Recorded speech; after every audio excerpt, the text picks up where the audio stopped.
So you're hearing a lot on the media right now. Some people saying just open it up and let it rip. Others people saying no, continue the physical isolation, the social isolation, because if we let it rip, it's going to be terrible. But could both of those be right? Well, let's talk with Dave Schriger. He's a professor of emergency medicine at UCLA. He's also on the editorial boards of JAMA and of the Annals of Emergency Medicine. And he's going to explain to you how basically both of those things can be right at the same time. Well, again, let me echo what Mel has been saying many times, which is I have the utmost respect for everybody who's out there on the front lines fighting this pandemic, and be safe and take good care of yourselves, your families, and your patients. We've been talking a little bit over the last couple of weeks about the epidemiology of COVID, and I wanted to continue today trying to figure out where we're going to go from here, and also review to some extent some of the terms you've been hearing like R0 and RT and herd immunity, just to give you another way of looking at these things. For many, this may be review or obvious, but there may be a few of you out there who find this helpful, so we'll give it a go.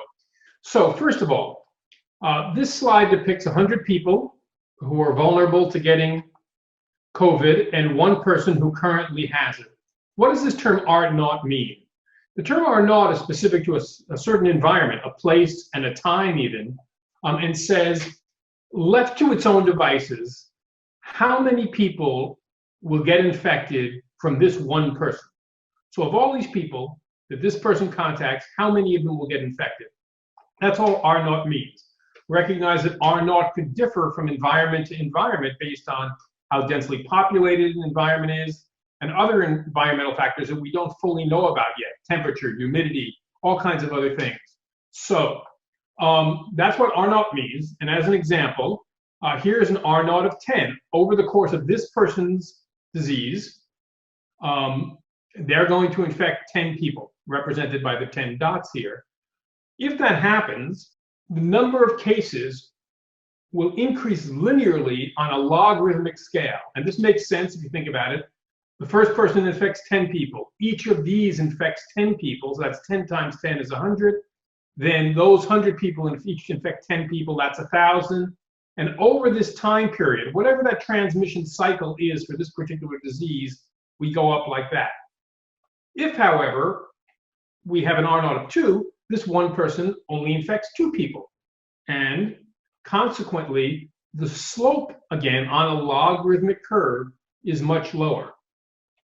Finally, you can imagine that if R0 equals 1, each person infects one person. I didn't draw the graph here, but you can imagine that there would always be a flat number of people, because as soon as this person has it, this person gets it. Eventually, this person doesn't have it anymore. This person still has it. So there's only one person who has it in the community, and the disease would just kind of peter on. 3 is a common number kicked around for this actual COVID infection, and that's what that would look like. But what we'd really like to know is not just R0, but what RT is. RT is what the actual transmission rate is in the community at a certain time. And just because R0 is 3, RT doesn't have to be 3.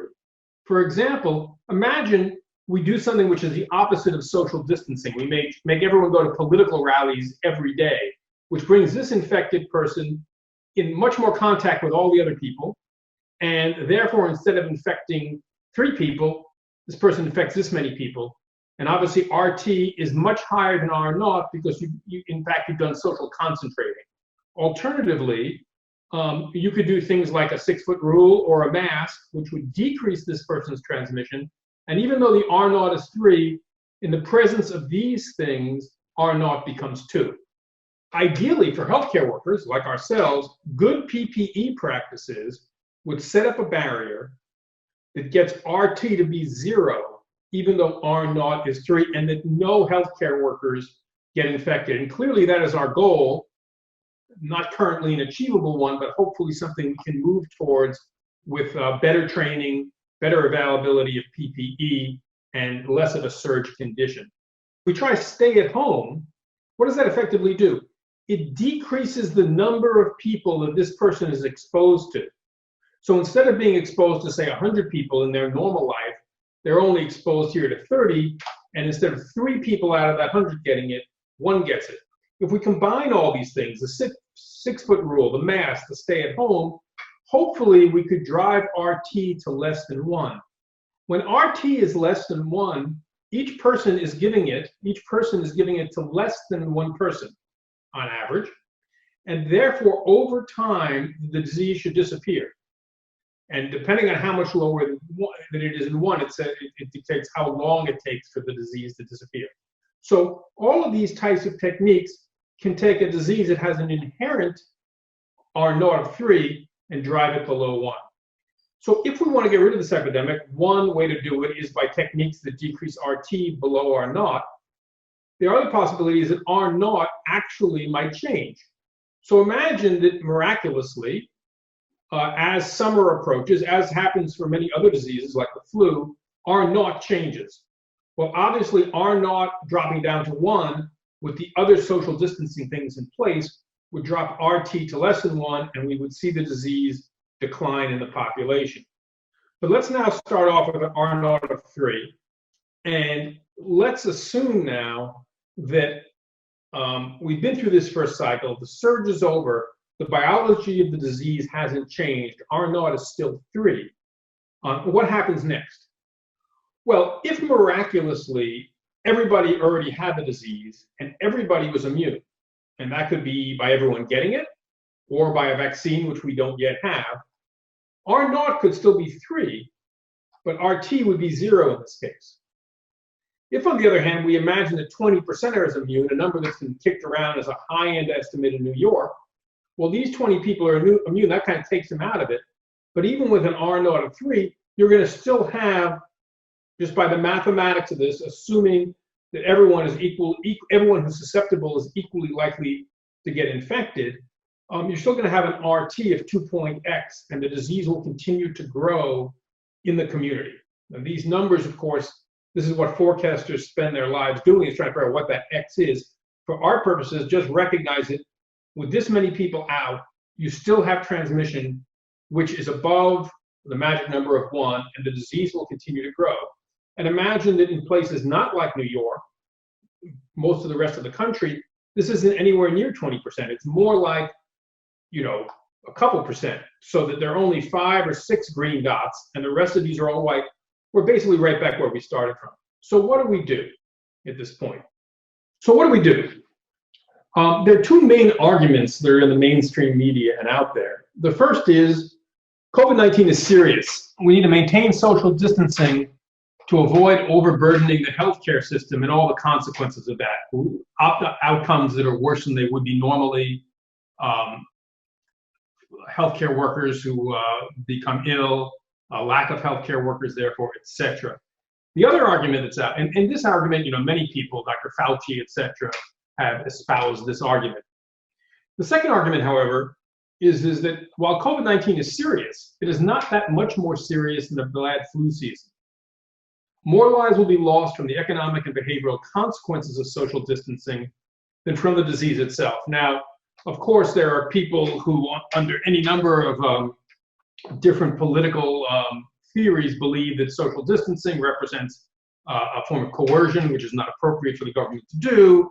But there are also legitimate academics and people who are very well thought of in the academic community who are making such an argument, such as John Ioannidis. You can see his videos up on YouTube where he is interviewed for hours at a time explaining why he believes that the social distancing may be an overreaction to this problem. And unfortunately, this whole argument 1 versus argument 2 has been polemicized a bit as a political argument, with the left being with argument 1, the right being with argument 2, and I think that's unfortunate because I think almost everyone here can be correct. And let me explain why that is. I think what we're really seeing is the consequences in the United States of a highly managed, profit-driven healthcare system. What do I mean by that? Well, first of all, in our current healthcare system in the United States, redundancy equals waste. If a manager sees a nurse who doesn't have many patients to take care of, or a physician who's not constantly engaged seeing patients, or beds that are not full, that's waste. Waste decreases profit, and therefore it needs to be eliminated. But from a public health perspective, one could look and say, redundancy does a number of really good things. One, it equals surge capacity. If you have empty beds, you have a place to put people who get sick when there are additional people.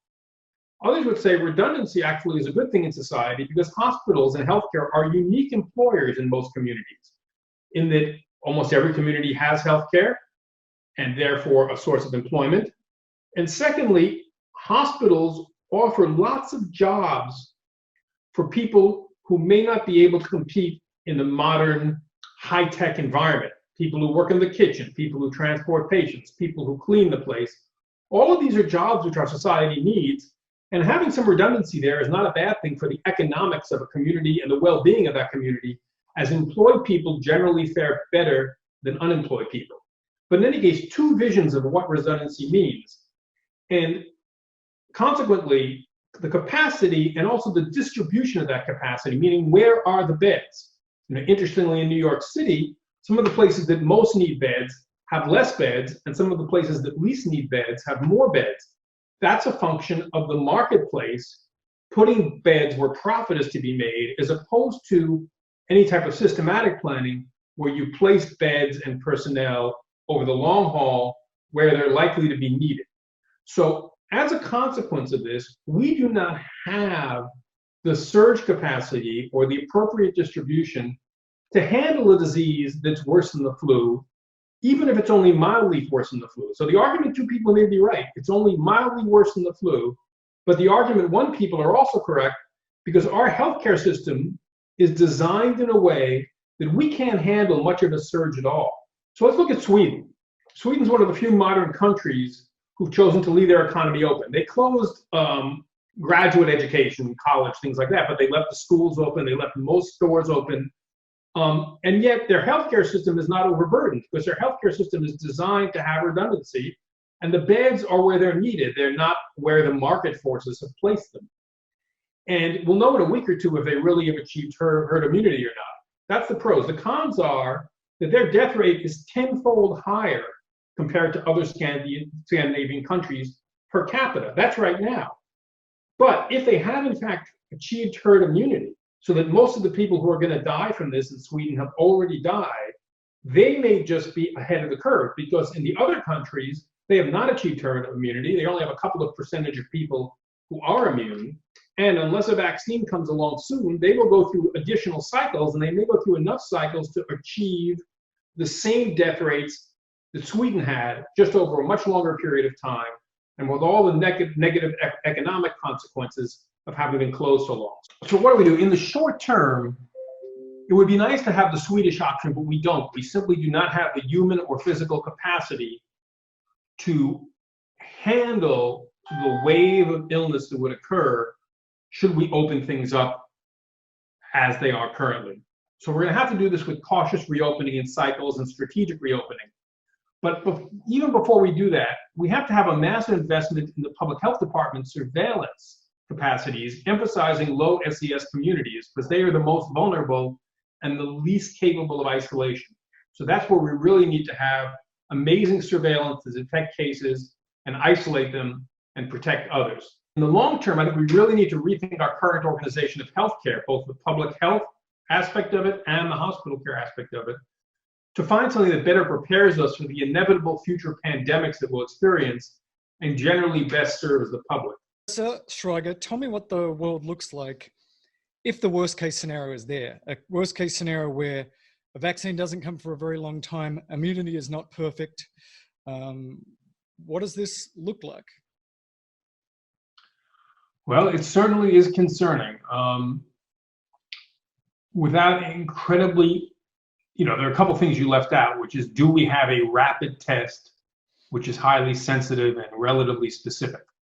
If we had that, and over the course of time we developed a sufficient public health effort that we could do active surveillance of everyone, track cases, isolate cases, and in that way avoid the spread, then there's the potential that we could get control of this. But those are a lot of ifs. We need the test, and then we need the surveillance. And the question is the surveillance going to be sort of 1900s type surveillance, where there are a lot of public health workers, feet on the ground, chasing tracing contacts, interviews, manual labor, talking to people, making phone calls, walking the streets, finding people?